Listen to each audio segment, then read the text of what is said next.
وَلَقَدْ يَسَّرْنَا الْقُرْآنَ لِلذِّكْرِ فَهَلْ مِن مُّدَّكِرٍ الحمد لله رب العالمين والصلاة والسلام على أشرف الأنبياء والمرسلين أما بعد فأعوذ بالله من الشيطان الرجيم من همزه ونفخه ونفثه بسم الله الرحمن الرحيم رب اشرح لي صدري ويسر لي أمري واحلل عقدة من لساني يفقهوا قولي اللهم انفعنا بما علمتنا وعلمنا ما ينفعنا وزدنا علما فبشر عبادي الذين يستمعون القول فيتبعون أحسنه أولئك الذين هداهم الله وأولئك هم أولو الألباب أعوذ بالله من الشيطان الرجيم بسم الله الرحمن الرحيم ألم تر كيف فعل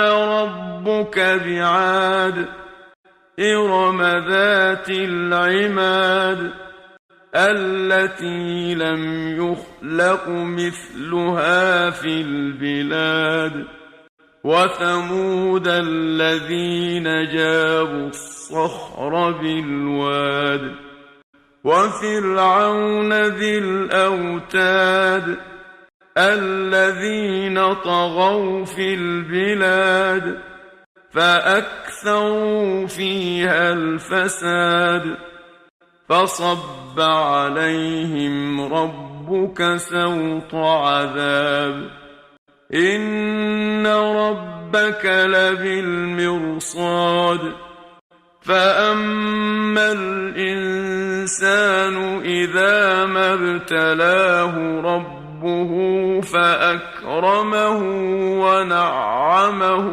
فيقول ربي أكرمن وأما إذا ما ابتلاه فقدر عليه رزقه فيقول ربي أهانن أعوذ بالله من الشيطان الرجيم بسم الله الرحمن الرحيم ألم تر كيف فعل ربك بعاد ألم تر كيف کیا نہیں آپ نے دیکھا کیف فعل ربک کیسے کیا ہے آپ کے رب نے بعاد قوم عاد کے ساتھ کیا آپ نے نہیں دیکھا کہ آپ کے رب نے قوم عاد کے ساتھ کیا کیا سورہ فجر کی ابتدا میں اللہ رب العالمین نے فجر کی قسم اٹھائی ہے پھر اس کے بعد 10 راتوں کی یا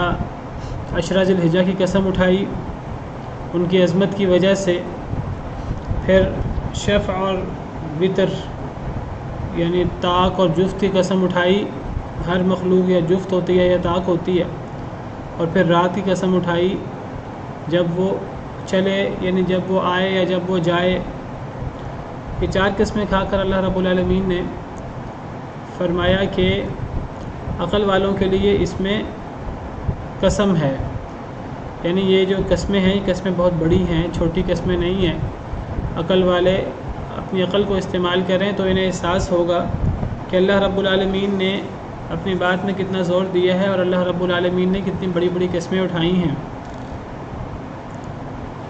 تو یہ قسمیں اٹھا کر اللہ رب العالمین آگے فرماتے ہیں الم تر کیف فعل ربک بعاد کیا نہیں آپ نے دیکھا کہ آپ کے رب نے قوم عاد کے ساتھ کیا کیا اصل میں یہ قسم ہے اور قسم کے بعد اس کا جواب موجود نہیں ہے جواب اس کا محذوف ہے اور میں نے پچھلے لیکچر میں ذکر کیا تھا کہ مکی صورتوں کا موضوع اعتقاد ایمانیات ہوتا ہے تو یہاں بھی اصل میں ایمانیات کی بات ہو رہی ہے اور اللہ رب العالمین مکی صورتوں کا خاص موضوع ایمان بالیوم الآخر بعث بعد الموت اللہ رب العالمین یہاں وہ بعث بعد الموت ایمان بالیوم الآخر کو ہی ثابت فرما رہے ہیں اور قسم کھا کر گویا کہ اللہ رب العالمین اس کی حقانیت کی طرف اشارہ دلا رہے ہیں اور قرآن پڑھنے والوں کو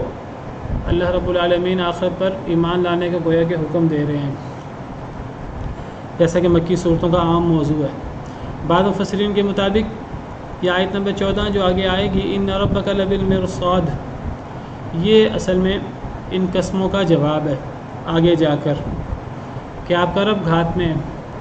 آپ کا رب گھات میں ہے یعنی وہ سب اعمال کو دیکھ رہا ہے، ہر عمل سے بخوبی واقف ہے، اور لوگوں کو مطمئن کرنے کے لیے. ورنہ اللہ رب العالمین کو ضرورت نہیں ہے، صرف حجت پوری کرنے کے لیے اللہ رب العالمین نے فرشتے لگا رکھے ہیں، وہ ایک ایک عمل کو محفوظ کر رہے ہیں. اب ان اعمال کو محفوظ کرنے کا فائدہ کیا ہوگا؟ اللہ رب العالمین گھات میں ہے، کیا مقصد ہے؟ مقصد اس سے بھی آخرتی ہے کہ جو بھی اللہ رب العالمین مشاہدہ فرما رہے ہیں، اور اللہ رب العالمین ہر معاملے میں ہر بات پر، اچھی بری بات ہماری اس پر گواہ ہیں، تو اب اللہ رب العالمین نے اس کا حساب لینا ہے اور اس کی جزا اور سزا دینی ہے. جزا اور سزا بہت محدود طور پہ دنیا میں بھی مل جاتی ہے، لیکن دنیا اصل میں دارالجزا نہیں ہے، دنیا اصل میں دارالامتحان ہے. ضروری نہیں دنیا کے اندر پوری جزا مل جائے. ایک بندہ 100 قتل کر دے تو اس کو زیادہ سے زیادہ اگر حکومت کی پکڑ میں آ جائے، کئی دفعہ پکڑ میں نہیں آتا، تو اس کو ایک ہی دفعہ موت کی سزا دی جائے گی. ایک بندہ لاکھوں لوگوں کے قتل کا ذمہ دار ہو تو دنیا کے اندر اس کا بدلہ کیسے دیا جا سکتا ہے؟ تو زیادہ سے زیادہ اس کو جو ہے وہ عدالت کیا دے گی، جی ہم اس کو 100 دفعہ قتل کی سزا دیتے ہیں، قتل تو ایک ہی دفعہ کیا جائے گا. تو دارالجزا اصل میں آخرت ہے. تو اللہ رب العالمین گھات میں ہیں، ہر عمل سے واقف ہیں، ہر عمل کا حساب کتاب رکھ رہے ہیں، اور اللہ رب العالمین نے ہر عمل کا حساب لینا ہے اور اس کی جزا اور سزا دینی ہے آخرت میں. گویا کہ اس سے بھی آخرت کا ثبوت ہو رہا ہے. پھر اللہ رب العالمین نے اب ان لوگوں کا ذکر شروع کیا ہے کہ جو لوگ قریش مکہ کی طرح آخرت کے قائل نہیں تھے، جو دنیا کو بے مقصد سمجھتے تھے. یہ در حقیقت وہی موضوع جاری ہے جو مکی صورتوں کا عام موضوع ہے. اللہ رب العالمین فرماتے ہیں کہ اگر تم، جو اللہ رب العالمین نے قرآن کریم میں حق بیان فرمایا ہے، اللہ پر ایمان، نبیوں پر ایمان، اور فرشتوں پر ایمان، اور کتابوں پر ایمان، اور آخرت پر ایمان، تقدیر پر ایمان، اور یہ جو اللہ رب العالمین نے دیگر ساری چیزیں قرآن و سنت میں بیان فرمائی ہیں، اگر تم ان پر ایمان نہیں لاؤ گے تو تم سے پہلے قومیں بھی ایمان نہیں لائی تھیں. اگر تم سمجھو ہمارے پاس بڑا مال ہے، بڑا اقتدار ہے، تو تم سے پہلے قوموں کے پاس زیادہ مال تھا، تم سے پہلے لوگوں کے پاس زیادہ اقتدار تھا، تم سے پہلے لوگوں کے پاس زیادہ قوت تھی، وہ تم سے بہت آگے تھے. تمہیں تو ان کا 10واں حصہ نہیں عطا کیا گیا جو اللہ رب العالمین نے نعمتیں ان کو عطا کی تھیں. تو ان کو ان نعمتوں نے کوئی فائدہ نہیں پہنچایا، وہ اللہ رب العالمین کی پکڑ سے بچ نہیں سکے. تو اگر تم بھی بعد الموت کے اور دیگر ایمانیات کے منکر ہوگے تو تم بھی نہیں بچ سکو گے. تو یہ وہی موضوع جاری ہے جو مکی صورتوں کا عام موضوع ہے، اور ایمان بالیوم الآخر خاص طور پہ بعد الموت، یہ ایک ایسا ایمانیات کا ایک باب ہے کہ اگر یہ ایمان ہو تو انسان کی پوری زندگی کی اصلاح ہو جاتی ہے. اگر یہ ایمان نہ ہو انسان کی پوری زندگی بے مقصد گزرتی ہے. ایک انسان کو پتہ ہی نہ ہو کہ میں جو کام کر رہا ہوں اس کا حساب ہوگا، اس کا ایمان ہی نہ ہو، اس کے بارے میں شکوک و شبہات میں مبتلا ہو، اللہ کا ڈر نہ ہو، اس کو اللہ کی حیا نہ ہو. اذا لم تستحی فاصنع ما شئت، تمام نبیوں کا کلام کا خلاصہ حدیث مبارکہ کے مطابق، اذا لم تستحی فاصنع ما شئت، جب ایک بندے میں حیا ہی ختم ہو جائے، اللہ کا ڈر ہی ختم ہو جائے، پھر جو چاہے کرے، پھر اس کو کنٹرول نہیں کیا جا سکتا. تو اب اللہ رب العالمین پچھلی بڑی بڑی قوموں کی مثال، طاقتور قوموں کی مثال پیش کر رہے ہیں کہ اے قریش، تمہیں تمہاری طاقت، تمہارا اقتدار، تمہارا جتھا کوئی فائدہ نہیں دے سکتا.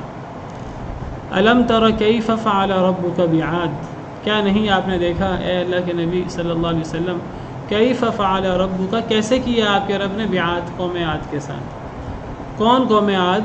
ارم، عاد ارم. یہ ارم والے عاد ہیں، یہ دوسرے عاد نہیں ہیں. ارم والے عاد تو خاص طاقت میں اپنی مثال آپ. ایک عاد جن کو عاد ارم کہا جاتا ہے، یا ان کو عاد اولا بھی کہا جاتا ہے، اور ایک عاد ہے جن کو عاد سمود کہا جاتا ہے، یا ان کو عاد ثانیہ بھی کہتے ہیں. تو دو قومیں ہیں عاد کی. اصل میں دونوں قومیں ایک شخص عاد کی اولاد میں سے ہیں. قوم عاد ہے جو معروف عاد ہے، جس کو عاد ارم کہیں یا عاد اولا کہیں،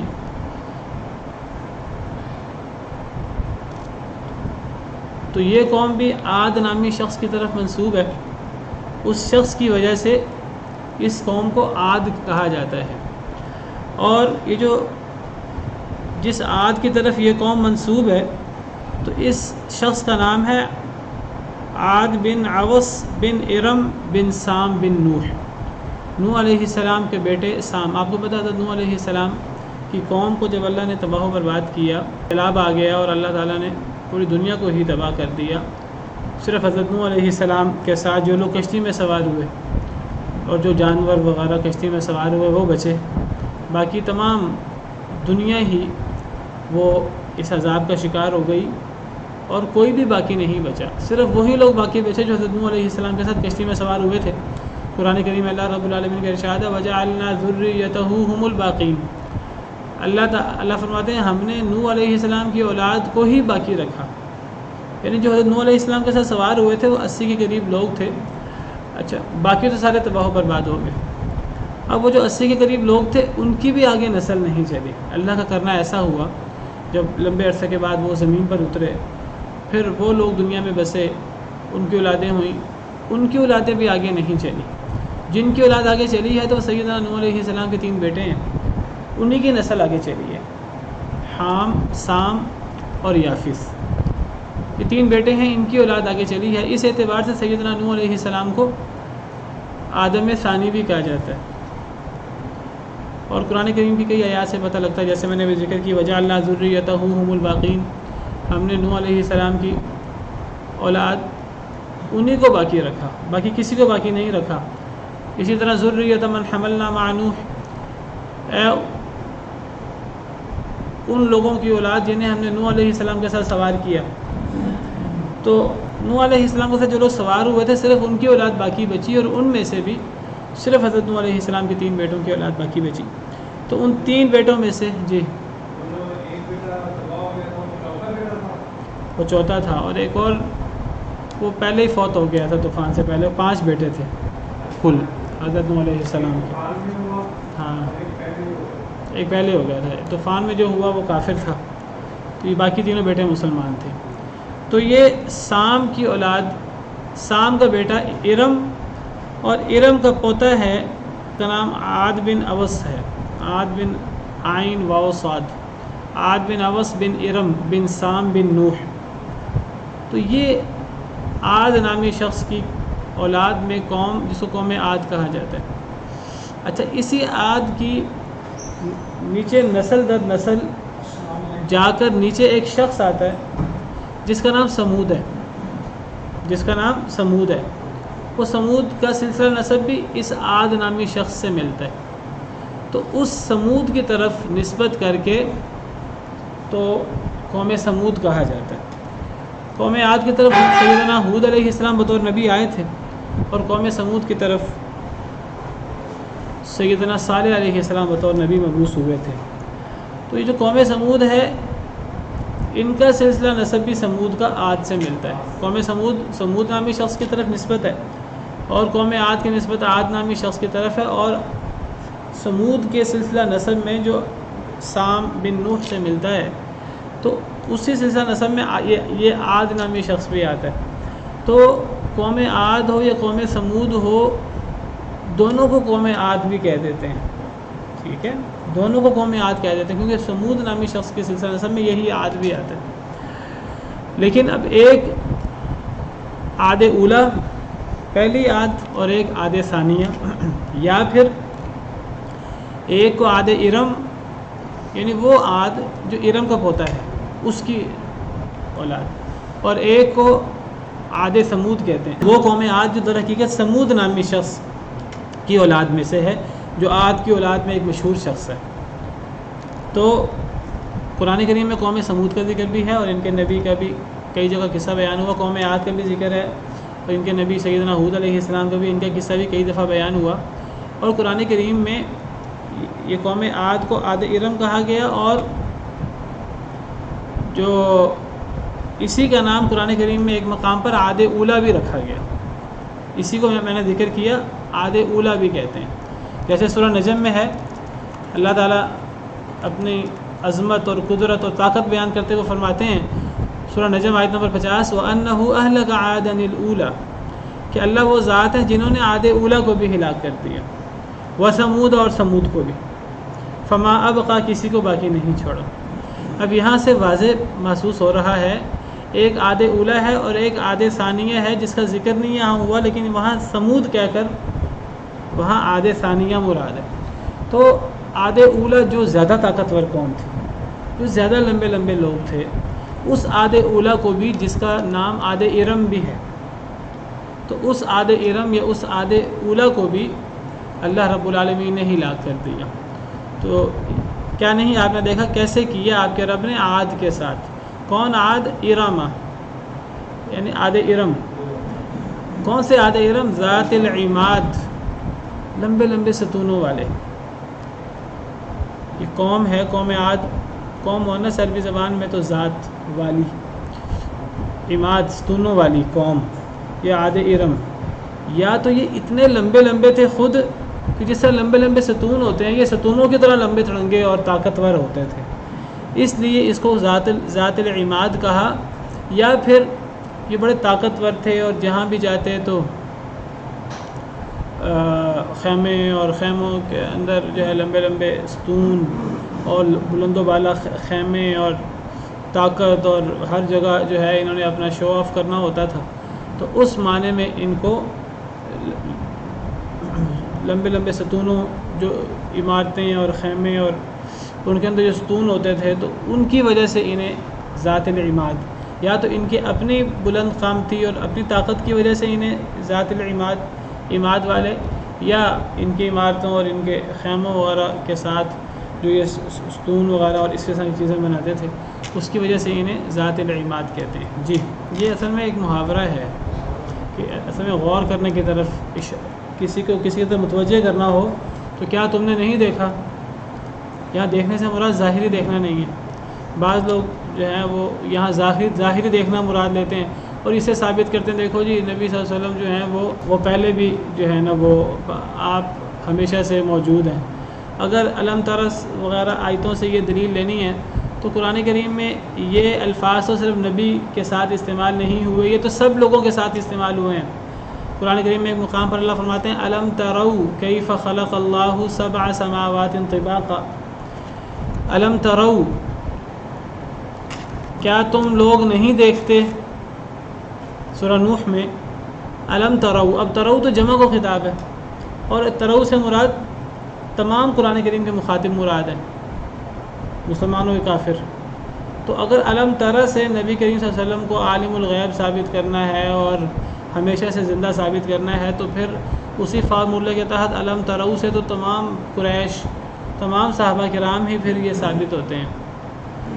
اور پھر یہ علم ترو ان اللہ سخر لکم ما فی السماوات و ما فی الارض. کیا تم نہیں دیکھتے تم لوگ نہیں دیکھتے اللہ نے مسخر کیا تمہارے لیے جو کچھ آسمانوں میں ہے زمین میں ہے. تو اگر یہاں ترو سے مراد ظاہری دیکھنا مراد ہو اور اس وقت زندہ ہونا مراد ہو تو کیا جب اللہ نے زمین و آسمان کو پیدا فرما کر اس کو ہمارے لیے مسخر کیا اس وقت ہم سب لوگ موجود تھے؟ پھر یہ بھی ماننا پڑے گا. اور پھر قرآن کریم کی کئی آیات میں تو اللہ تعالیٰ نے کافروں کو مخاطب کیا ہے. اولم یر الذین کفروا ان السماوات والارض کانتا رتقا ففتقناہما. کیا کافر نہیں دیکھتے کہ زمین و آسمان ملے ہوئے تھے ہم نے ان کو جدا جدا کر دیا. اب اگر یہی فارمولہ یہاں بھی استعمال کریں تو گویا کہ جب زمین و آسمان ملے ہوئے تھے اور اللہ تعالیٰ نے زمین و آسمان کو الگ کیا تو پھر اس وقت کافروں کو اسی اصول کے مطابق اس وقت حاضر ناظر اور اس وقت موجود ہونا چاہیے. اگر علم ترا سے نبی کریم صلی اللہ علیہ وسلم کو حاضر ناظر اور ہمیشہ سے زندہ شمار کیا جائے تو یہ اصل میں یہاں ظاہری دیکھنا مراد نہیں ہے. یہاں غور کرنا تدبر کرنا اور اس وقت کو ذہن میں لانا اصل میں یہ مراد ہے. کیا نہیں آپ نے دیکھا کہ کیا کیا آپ کے رب نے عاد کے ساتھ. وہ عاد جو عاد ارم ہے اور وہ جو ستونوں والی ہے قوم اس قوم کی طاقت کی طرف اشارہ ہے. پھر اللہ فرماتے ہیں التی لم یخلق مثلها فی البلاد. وہ قوم نہیں پیدا کی گئی اس جیسی قوم شہروں میں. وہ اتنی طاقتور قوم تھی کہ اللہ خود فرماتے ہیں اللہ خود گواہی دیتے ہیں کہ یہ قوم واقعی ہی اتنی طاقتور تھی کہ جیسی قوم کبھی شہروں میں پیدا ہی نہیں ہوئی، اس جیسی قوم جو ہے نا وہ دنیا میں نہیں آئی، اتنی طاقتور قوم، اتنے لمبے چوڑے، اتنے طاقتور، اور یہ اتنے طاقتور تھے، قرآن کریم اللہ نے ان کا قول ذکر کیا ہے، یہ کہتے تھے من اشد منا قوہ، یہ تکبر کرتے ہوئے کہتے تھے ہم سے طاقتور کون ہو سکتا ہے، خاص طور پر جب انہیں ان کے نبی اللہ کے عذاب سے ڈراتے، قیامت سے ڈراتے کہ قیامت ہے اور قیامت کے دن جہنم ہے اور جہنم پہ فرشتے ہیں اور بڑے طاقتور قسم کے، تو آگے سے یہ مذاق اڑاتے ہوئے کہتے تھے ہم سے طاقتور کون ہو سکتا ہے، ہمیں ہماری پکڑ کون کر سکتا ہے۔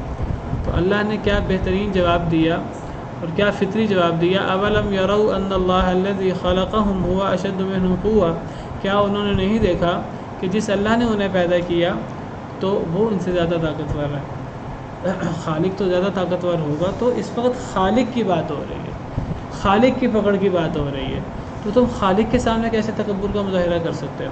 تو بہرحال اللہ فرماتے ہیں اتنی طاقتور قوم جس جیسی قوم کبھی شہروں میں پیدا ہی نہیں ہوئی، دیکھو ان کے ساتھ اللہ نے کیا کیا، اللہ نے کیسے ان کو تہس نہس کیا، کیسے اللہ تعالیٰ نے ان پر ہوا چلا کر 8 دن اور 7 راتیں ہوا چلتی رہی، ان کو بالکل جو ہے وہ اللہ رب العالمین نے تباہ و برباد کر کے رکھ دیا، یہ کھجوروں کے کھوکھلے تنوں کی طرح یہ زمین پر پڑے ہوئے تھے۔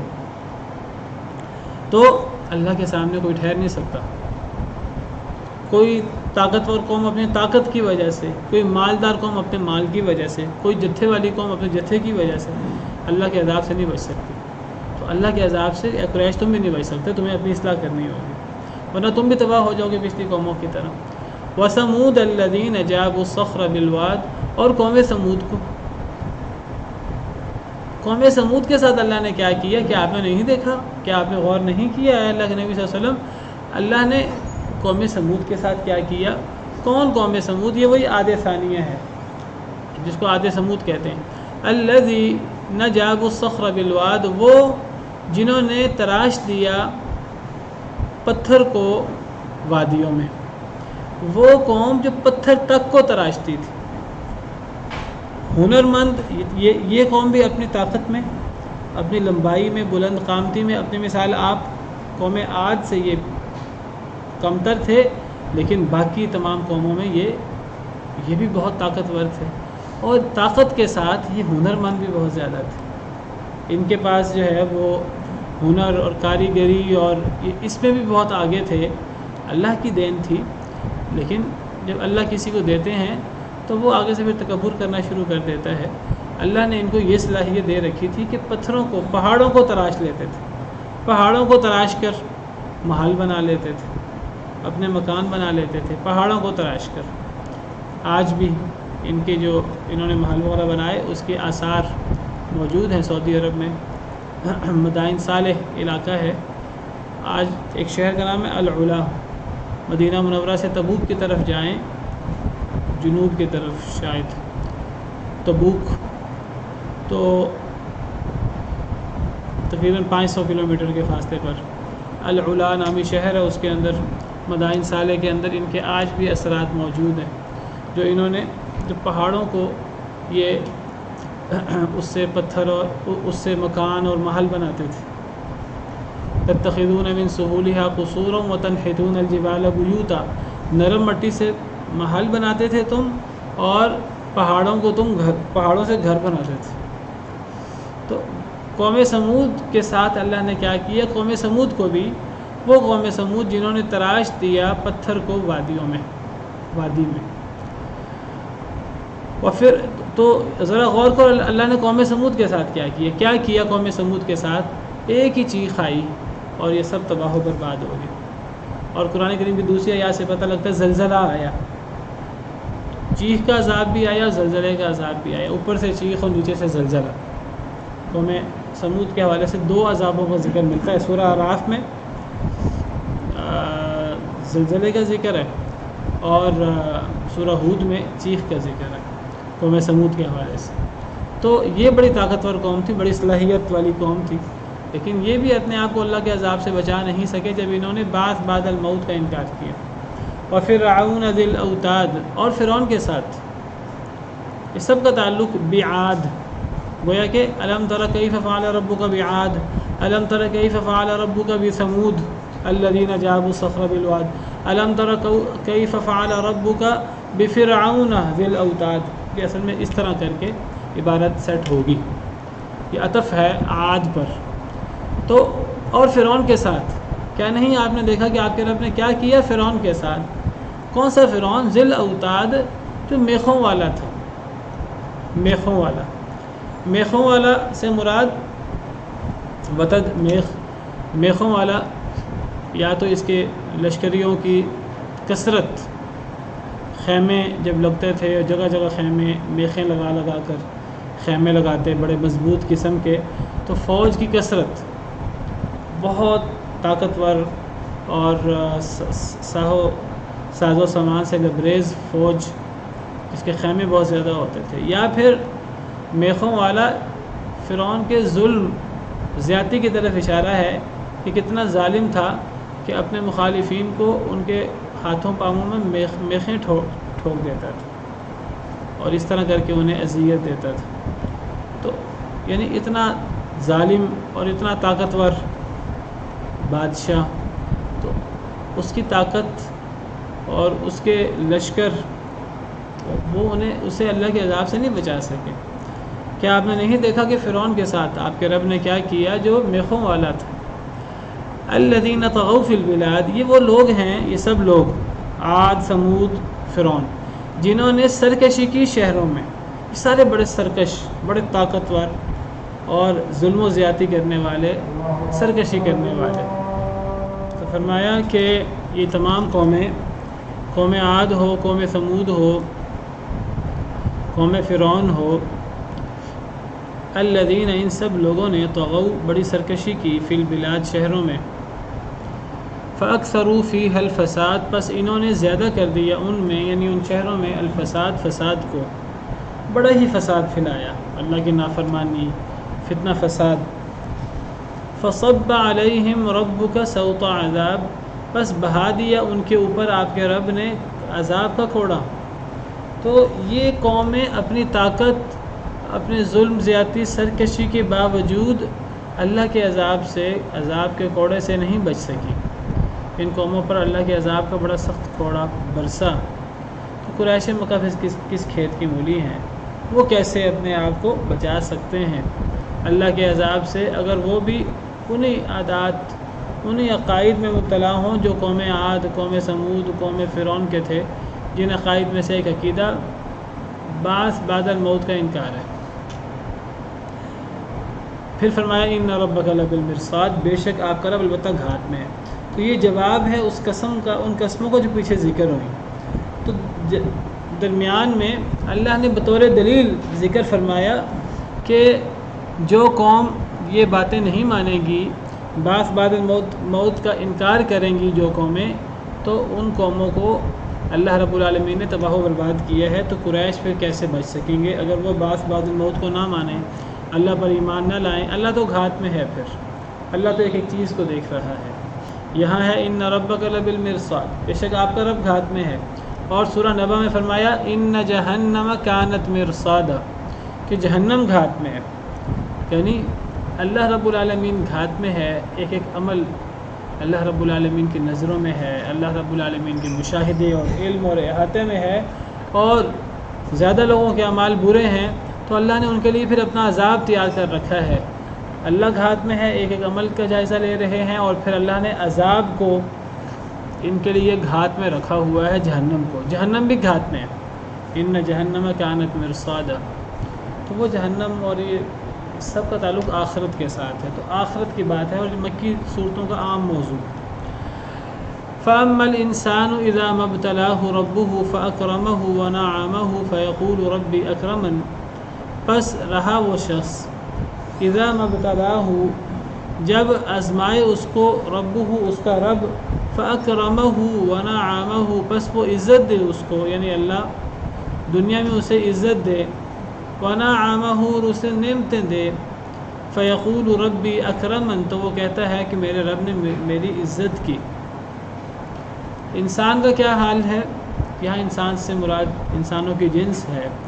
عمومی طور پر انسانوں کی کیا کیفیت ہے کہ جب انسانوں کو ان کا رب آزماتا ہے، کس طرح آزماتا ہے کہ انہیں عزت دیتا ہے دنیا کے اندر، ایک مقام دیتا ہے، مال و دولت، اقتدار، ونعمہ، نعمتیں دیتا ہے. فیقول ربی اکرمن، تو وہ کہتا ہے میرے رب نے مجھے عزت دی. اب دیکھیے اس آیت کریمہ میں اللہ رب العالمین نے اقتدار کو، اللہ جو انعام و اکرام دیتے ہیں، نعمتیں دیتے ہیں کسی شخص کو دنیا میں، اللہ نے اسے آزمائش قرار دی ہے. اس سے اس بہت بڑے مغالطے کا رد ہو جاتا ہے جو بہت سے لوگوں کے ذہن میں ہے کہ اللہ رب العالمین اپنے پیاروں کو نوازتے ہیں دنیا کے اندر، پیاروں پر، اللہ کے پیاروں پر اور اللہ کے اولیاء پر اللہ کی نعمتیں اور اللہ رب العالمین کے انعامات دنیا کے اندر اترتے ہیں. یہ بہت بڑا دھوکہ ہے، بہت بڑا دھوکہ ہے. کسی پر نعمتیں ہوں، کسی پر اللہ کا اکرام ہو دنیا کے اندر، ظاہری اکرام، ظاہری اقتدار، ظاہری نعمتیں، ظاہری نعمتوں کی چکا چوند، بینک بیلنس، کوٹھیاں، اور تو یہ اللہ فرماتے ہیں کہ یہ اللہ کے راضی ہونے کی دلیل نہیں ہے، یہ اللہ کی آزمائش ہے.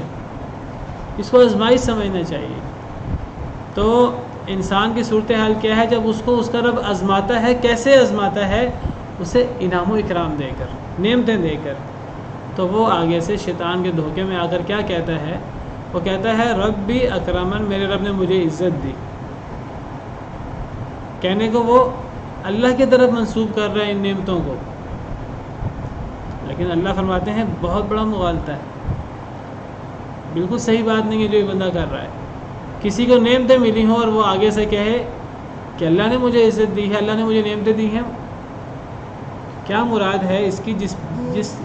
جس غلط بات کی طرف اللہ اشارہ کرنا چاہ رہے ہیں، مراد یہ ہے کہ جو شخص ان نعمتوں کی وجہ سے یہ سمجھے کہ میرا رب مجھ سے بڑا راضی ہے، یہ بہت بڑا دھوکہ ہے. اس سے بڑا دھوکہ کیا ہوگا؟ اور اس دھوکے میں اکثر مال والے، اللہ معاف کرے، مبتلا ہوتے ہیں، مسلمان ہو یا کافر. بہت بڑا دھوکہ ہے. یہ تو آزمائش ہے سراسر. کسی کو نعمت دیں اللہ، یہ بھی آزمائش ہے، اور کسی سے اللہ چھین لیں اس کو تو سب بھی آزمائش سمجھتے ہیں، وہ بھی آزمائش ہے. دونوں آزمائش ہیں. بڑا ہی دھوکہ ہے شیطان کا، دنیا کا، کہ کسی کے پاس مال ہو، اقتدار ہو، اور وہ حالانکہ آزمائش ہے، وہ سمجھے کہ مجھے میرے رب نے عزت دی، میرے رب نے تو مجھے میرے صلاحیتوں کا اور میری نیکی کا، اور اللہ مجھ سے راضی ہے، مجھے تو اللہ نے اس کا بدلہ دیا. میں تو فلاں کام کرتا ہوں، اللہ مجھ سے راضی ہے، میں تو یہ کرتا ہوں، میں تو وہ کرتا ہوں. نعمتیں اللہ کی طرف سے ہونا تو آزمائش ہے. ہمارے ہاں کیا ہوتا ہے، اکثر لوگ یہ بحث شروع کر دیتے ہیں جی ہمارے پاس مال نہیں ہے، ہمارے پاس نعمتیں نہیں ہیں، فلاں قوموں کے پاس نعمتیں ہیں تو ان کے یہ اعمال ہیں، اللہ نے ان کو دیکھو ان اعمال کی وجہ سے نعمتیں دی. یہ ساری بحث ہی فضول ہے کہ جی فلاں نعمتیں تھیں تو اللہ نے ان کو یہ مال دے دیا اور اللہ نے ان کو یہ دے دیا. یہ تو آزمائش ہے ساری کی ساری. جس طرح فقر آزمائش ہے، فقر و فاقہ، اس طرح نعمتیں آزمائش ہے. یہ بات ٹھیک ہے کہ جب کوئی بندہ اللہ کے نیکی کرتا ہے اور اللہ کی بات مانتا ہے، اللہ رب العالمین کی حدود کا نفاذ ہوتا ہے دنیا کے اندر، تو بارشیں برستی ہیں. یہ ٹھیک ہے جب کوئی شخص اللہ سے استغفار کرتا ہے تو استغفار کے نتیجے میں بارشیں برستی ہیں، اللہ نہریں اور اللہ تعالیٰ نعمتیں اور مال اور بیٹے عطا کرتے ہیں، لیکن یہ لازمی نہیں ہے. یہ ٹھیک ہے جب کوئی لوگ ایمان لاتے ہیں، اللہ سے ڈرتے ہیں، تو زمین و آسمان کی برکتیں کھلتی ہیں. لیکن اصل میں اگر ہم یہ کہیں کہ جس پر بھی نعمت آئی ہے دنیا میں وہ ایمان اور تقوی کی وجہ سے اور اس کے عمل کی وجہ سے، ایسا نہیں ہے. یہ تو پھر اگر دنیا کی ہر نعمت ہی کسی نیک عمل کے نتیجے میں آئی ہے، اللہ کی رضا کے نتیجے میں آئی ہے، تو پھر دنیا دارالجزا بن گئی. نہ دنیا کی نعمتیں یہ کسی انسان کی نیکی کا بدلہ ہیں، اور نہ دنیا کے اندر کسی پر کوئی آزمائشیں ہوں تو وہ اس کی لازماً وہ اس کی کسی گناہ کی سزا ہے. بالکل وہ اس کے کسی گناہ کی سزا ہو سکتی ہے، بلکہ ہمارا عقیدہ ہونا چاہیے کہ جو بھی ہم پر مصیبتیں آئی ہیں ہمارے اعمال کی وجہ سے آئی ہیں. لیکن یہ سمجھنا کہ جس پر کوئی پہاڑ ٹوٹا ہے اور جس پر کوئی زلزلہ آیا جس قوم پر، جس قوم پر کوئی اللہ کی آزمائش آئی ہے، بس وہ قوم دنیا کی سب سے اللہ کے نافرمان قوم تھی، تو اس پر اللہ کا عذاب آ گیا. ہم تو اللہ کے فرما بردار ہیں، اللہ ہم سے بڑا راضی ہیں. کہ جب زلزلہ آیا کشمیر میں تو لوگ اس قسم کی باتیں کرتے تھے، وہاں یہ ہوتا تھا یہ ہوتا تھا. تو دیکھو اللہ نے ان پر عذاب بھیجا. ٹھیک ہے کسی قوم پر عذاب آیا، ان کے اعمال کا نتیجہ ہو سکتا ہے، لیکن بالکل یہ سمجھنا شیطانی وسوسہ ہے کہ ہم زیادہ نیک ہیں، ہم پر عذاب نہیں آیا. یہ دنیا 100% دارالجزا نہیں ہے. دنیا کے اندر کوئی بونس، کوئی نشانی اللہ تعالیٰ کسی برے عمل کی وجہ سے کسی پر عذاب آ جائے، کسی کے اچھے عمل کی وجہ سے کسی پر نعمت آ جائے، ہو سکتا ہے، لیکن یہ سراسر آزمائش ہے. نعمت بھی آزمائش ہے اور عذاب اور تکلیف بھی آزمائش. وَنَبْلُوكُمْ بِالشَّرِّ وَالْخَيْرِ فِتْنَةً. اللہ فرماتے ہیں سورہ انبیاء میں، ہم تمہیں آزماتے ہیں شر کے ساتھ بھی خیر کے ساتھ بھی. فتنہ ہے، دونوں فتنہ ہیں، شر بھی اور خیر بھی. تو یہ آیت کریمہ میں یہی بتاتی ہے کہ جب اللہ آزماتا ہے انسان کو، کیسے آزماتا ہے؟ اکرام دے کر، دنیا کے اندر اکرام اور نعمتیں دے کر. تو وہ آگے سے دھوکے میں مبتلا ہو کر کہتا ہے میرے رب نے مجھے عزت دی. جی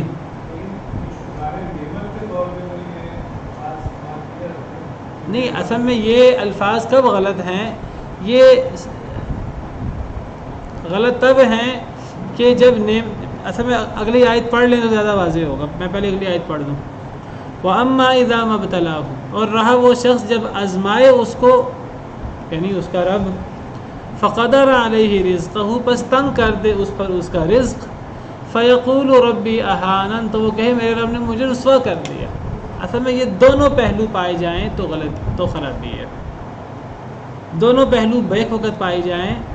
اگر اللہ نعمت دے تو دے وہ کہ مجھے اللہ نے عزت دی، اور اگر اللہ تعالیٰ کوئی آزمائش بھیج دے، دنیا آزمائش کا گھر ہے، دارالامتحان ہے، تو آگے سے کہ مجھے تو ذلیل ہی کر دیا اللہ نے.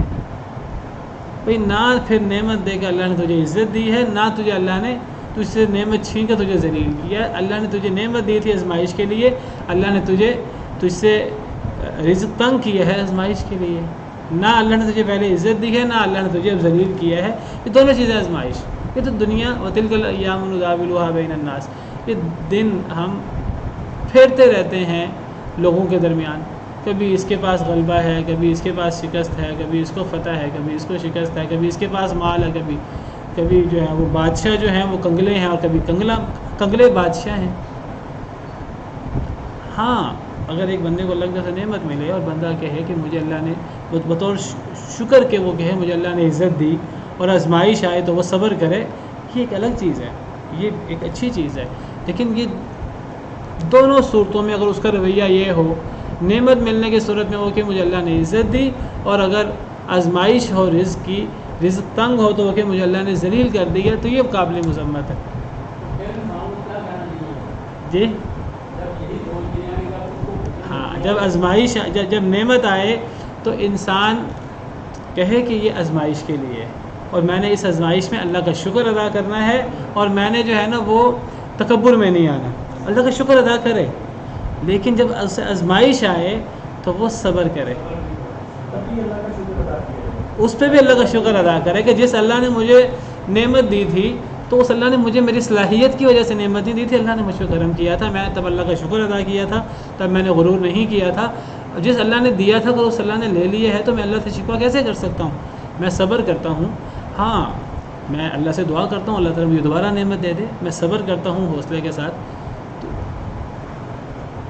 تو ایک مومن کا رویہ کیا ہے؟ نعمت میں شکر، مصیبت میں صبر. یہ دونوں چیزیں بیک وقت ہوں تو ایمان مکمل ہوتا ہے. جی دونوں میں فائدہ ہے. حدیث مبارکہ ہے عجبا لامر المؤمن، مومن کا معاملہ بڑا عجیب ہے. صحیح مسلم کی حدیث ہے، ان امرہ کلہ خیر، اس کا تو ہر معاملہ ہی بڑا خیر والا ہے.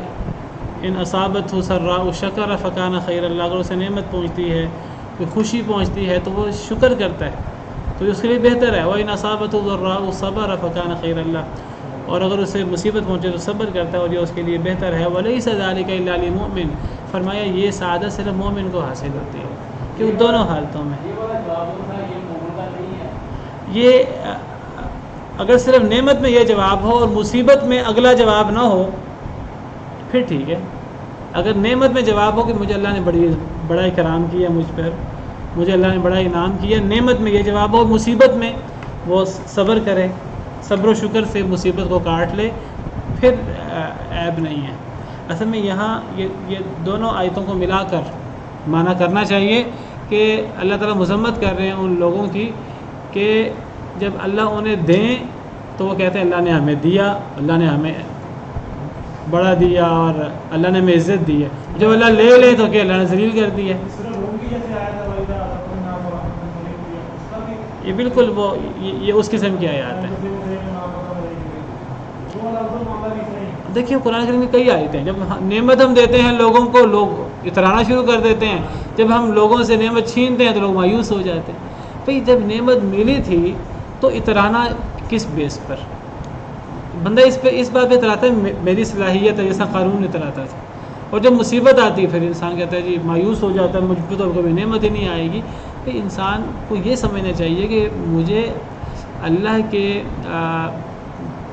اللہ نے مجھ پر نعمت کی ہے, میری صلاحیت کی وجہ سے مجھے نعمت نہیں ملی.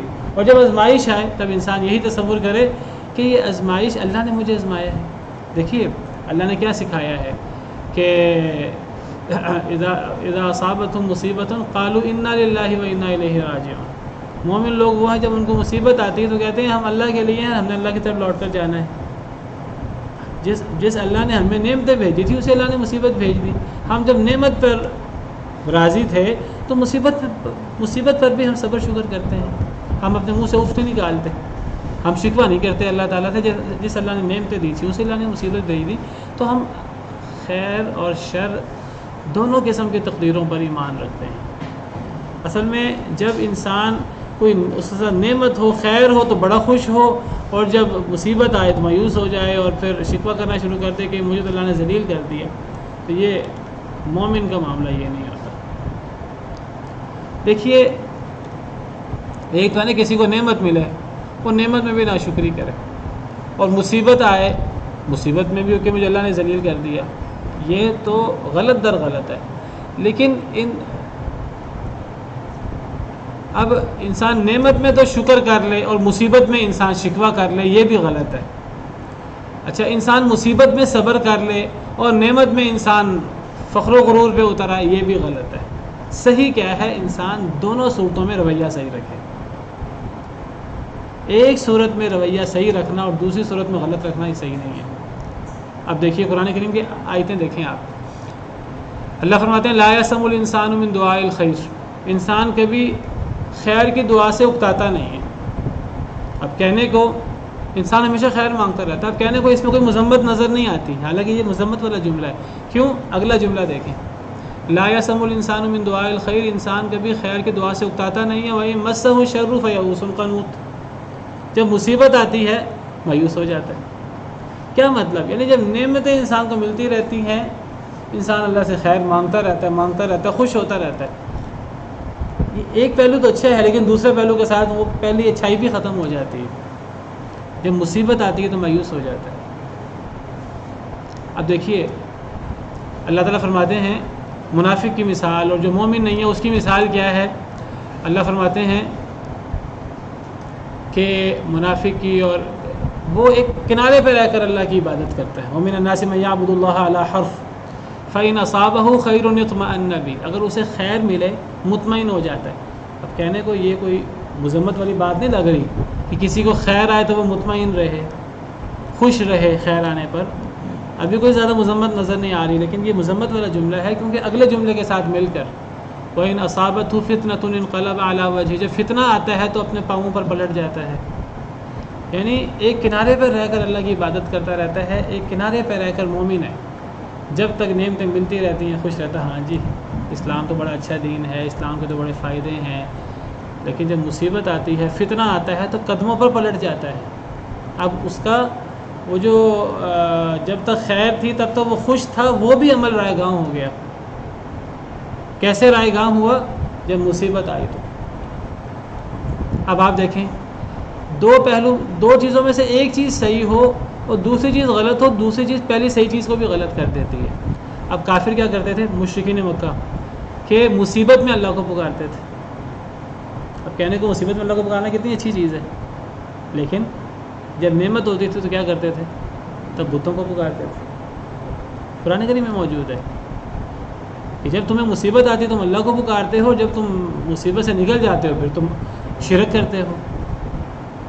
تو مسئلہ اصل میں یہ ہے، دیکھیے ایک بندے پر نعمتیں ہوں وہ خوش ہوتا رہے، مصیبت آئے تو وہ شکوے شروع کر دے، تو گویا کہ وہ نعمت پر خوش اس لیے نہیں ہوا کہ اللہ سے وہ راضی ہے، وہ نعمت پر خوش اس لیے تھا اسے نعمتیں مل رہی تھیں. مصیبت آئی تو پتہ لگا نا. اگر وہ سمجھے کہ نعمت اللہ کی طرف سے ہے، دیکھیں ایک بندہ نعمت ملنے پر خوش ہو کہ نعمت اللہ کی طرف سے ہے، میں اس لیے خوش ہو رہا ہوں، کبھی مصیبت آنے پر اللہ سے شکوہ نہیں کرے گا. جب وہ یہ سمجھے گا نعمت اللہ کی طرف سے آئی ہے تو بالکل یہ سمجھے گا مصیبت بھی اللہ کی طرف سے آئی ہے. بس اصل میں یہ چیز ہے. آپ دیکھیے آج مسلمانوں کی، ہم آج دنیا میں ذلیل کیوں ہیں؟ ہم جب تک ہمیں نعمتیں ملتی رہتی ہیں ہم بڑے مومن ہیں، نمازیں بھی، زکاتیں بھی. جب آزمائش آتی ہے تو پتہ لگتا ہے. جب آزمائش آئی نا تو جنگ خندق میں تو پتہ لگا پھر منافقین کا.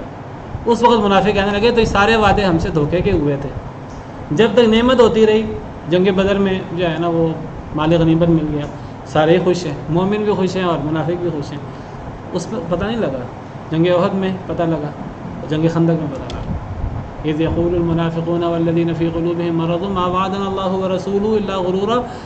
منافق لوگ جن کے دل میں مرض تھا وہ کہنے لگے اللہ اور رسول نے سارے دھوکے کے وعدے کیے تھے. اس عمل سے وہ جو اچھے دنوں کے جو عمل ہے وہ بھی ضائع ہو جاتے ہیں. کیونکہ اس رویے سے کیا پتہ لگتا ہے کہ جب انسان کو ملتا رہے گا خوش رہے گا، جب نہیں ملے گا تو وہ ناراض ہو جائے گا. ان دونوں آیتوں میں یہی ہے نا. نعمت ملتی رہی تو خوش ہے، مجھے اللہ نے مجھے عزت دی. جب نعمت نہ ملی تو مجھے اللہ نے ذلیل کر دیا. کلا، اللہ فرماتے ہیں ہرگز نہیں، ایسا نہیں ہے. جب نعمت بھی ملی ہے تو وہ بھی اللہ کی آزمائش تھی. اللہ نے تجھے آزمایا تھا، تجھے شکر کرنا چاہیے تھا. جس نے شکر کیا ٹھیک ہے، لیکن صرف نعمت پہ شکر بھی کافی نہیں ہے جب تک مصیبت میں صبر نہ کرے. جب نعمت میں شکر کرے ساتھ ساتھ مصیبت میں صبر کرے، اب پتہ لگتا ہے کہ یہ مومن ہے. یہ اللہ ہر خیر اور شر دونوں پر اللہ کی تقدیر پر راضی ہے. اور یہی مطلب ہے کہ ایک مومن وہ تقدیر پر ایمان رکھتا ہے، اچھی ہو یا بری ہو اس کے حق میں دونوں پر ایمان رکھتا ہے، صرف اچھی تقدیر پر ایمان نہیں رکھتا. بالکل آزمائش سے پناہ مانگنی چاہیے. انسان کو کہنا چاہیے اے اللہ میں کمزور ہوں، میں آزمائش نہیں سہ سکتا، اے اللہ مجھے عافیت دے. لیکن اللہ سے ضرور عافیت مانگنی چاہیے. لیکن حدیث میں ہے کہ اللہ سے عافیت مانگو لیکن جب آزمائش آ جائے تو صبر کرو. ایک بندہ اللہ سے عافیت مانگتا رہے اور جب مصیبت آئے تو واویلا شروع کر دے تو پھر وہ عافیت مانگنا بھی کوئی فائدہ نہیں دے گا. اصل میں دونوں رویے جو ہے نا وہ دونوں رویوں سے پتہ لگتا ہے ایک بندے کے ایمان کا. نعمت میں تو ہر بندہ ہی جو ہے وہ اچھی باتیں کر لیتا ہے، پتہ مصیبت میں لگتا ہے. تو یہ آیت کا ایک پہلو دیکھیں تو ایک دفعہ لگتا ہے کہ یہ تو قابل مذمت چیز نہیں ہے. دوسرا پہلو دیکھیں تو وہ پہلی چیز بھی قابل مذمت بن جاتی ہے. گویا کہ انسان نعمت کے اندر جو خوش ہوتا رہا وہ اس لیے نہیں خوش ہوتا رہا کہ اللہ نے اسے بڑا دیا تھا، خوش اس لیے ہوتا رہا کہ اس کو اچھا لگ رہا تھا. اور جب اس کو اچھا نہ لگا تو اس نے مذمت شروع کر دی. تو گویا کہ وہ جو پہلے نعمت پہ خوش ہو رہا تھا اللہ کی دین پہ خوش نہیں ہو رہا تھا. وہ خوش اس لیے ہو رہا تھا کہ اس کے دل کو اچھا لگ رہا تھا. تو پھر تو اللہ تو پیچھے رہ گئے نا. پھر تو انسان کا دل اچھی چیز لگی، دل کو اچھی لگی تو وہ خوش ہوتا رہا، دل کو بری لگی تو شکوے شروع کر دیے. تو وہ جو خوش ہوتا رہا نعمت پر تو وہ اللہ کی دین پر خوش نہیں ہوا، وہ تو اپنے دل پر خوش ہوا، وہ تو اپنے دل کی بات مانتا رہا. تو وہ جو دل کی بات مان کر خوش ہوتا رہا وہ بھی غلط تھا. تو جب ایک انسان کو نعمت ملتی ہے اور وہ خوش ہوتا ہے اور جب مصیبت آتی ہے صبر کرتا ہے تو پتہ لگا کہ یہ بندہ اصل مومن ہے. وہ جو خوش ہو رہا تھا نا وہ صرف اس لیے خوش نہیں ہو رہا تھا کہ اس کو نعمت مل رہی تھی، وہ اللہ کی دین پر خوش ہو رہا تھا اور وہ شکر کر رہا تھا دل سے. اور جب مصیبت آئے تو وہ اب صبر کر رہا ہے دل سے. اب یہاں سے پتہ لگتا ہے مومن کو. سبحان ربک رب العزت عما یصفون وسلام.